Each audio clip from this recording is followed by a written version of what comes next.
The perfect way to spend your Sunday. Assalamu alaikum, this is your brother Muhammad Arshad, and in this video I just wanted to share with you a little bit about how I spend my Sunday.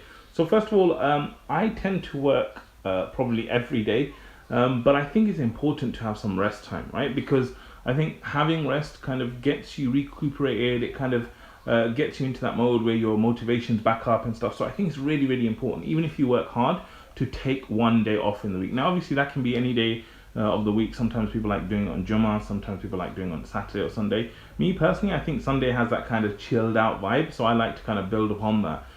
But still, even though it's a chilled out day, even though it's something relaxed, you know, on Sunday I try and take it easy, trying to kind of spend more time with family, trying to spend time away from work and the laptop and all that kind of stuff. One of the things I do on Sundays though, probably the most important thing I do for the whole week is sit down and plan my week, right? So I plan my week on Sundays, and I think it's a really, really great time to do it, because then that way when you get into Monday morning, bang, like you're ready to act. You don't need to sit and start thinking, oh, what do I do? As soon as you start Monday, you're into action mode.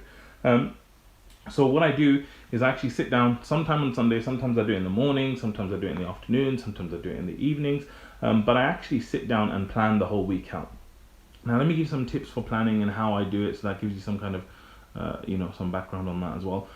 What I tend to do is I have a document which basically lists out the standard things. So I sit down and I basically list out everything that I need to do every week anyway. So for example, I'm making content regularly, I'm posting content regularly, so that's going to be in my Monday, Tuesday, Wednesday thing every single time anyway. So I have a default list of stuff I do every week.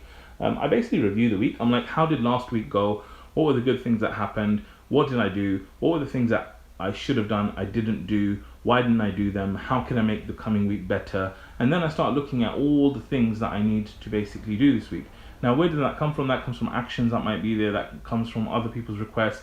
It might also come from like a capture list. So on my phone, I just have this list where I basically capture all the things that come up during the week. So for example, let's say someone walked in now and said, Muhammad, I need you to do X, Y, and Z. I'd get my phone and I type in X, Y, Z I need to do. And if it doesn't need to be done this week, I just put it in my capture list. And then when I'm doing my weekly planning, I'll go through my capture list and see what does need to be done this week. So once I've kind of done that, then I start to prioritize it into days. I'm like, okay, what should I do on Monday? And I try and batch things, right? I've talked about this before. I try and batch, for example, all calls I try and have on 2 specific days. So anyone that wants a call with me, I'm like, okay, let's do it on this day, because that's my calling day.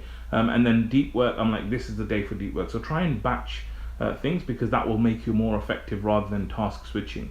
And then when I've kind of done my days, then what I'll do is I'll basically, on the day, I'll start to reprioritize and see what's the most important thing. I review things and I kind of list them all up. So anyway, just to summarize in terms of planning your week, have something which is a standard of how you do your week anyway, by default, like the things you have to do every week and regularly. Then sit down and look at last week, what went well, what didn't go well, learn lessons from it, what didn't you do that you should have done. Get your capture list, keep something on your phone which records everything that needs to be done so you don't forget. Add that to your list, get your days together, and then you can put them into your calendar and do things like that. So I use a mix of Trello, which basically keeps tasks. I also use Google Calendar, both of which are free to kind of book my calls in and kind of plan my day like that as well. So those are really, really useful things. The last thing I would say to you about Sundays is that even though it's a chill out day, even though it's a relaxed day, I still try to do something productive. Now that could mean that if I'm watching something, I'll try and watch something more productive, like rather than just watching rubbish, let me get into one of those YouTube binge, like try and watch something which is like empowering for the mind. Maybe it's some sort of documentary, maybe it's some sort of training and stuff like that. So I think doing something like that is really, really beneficial.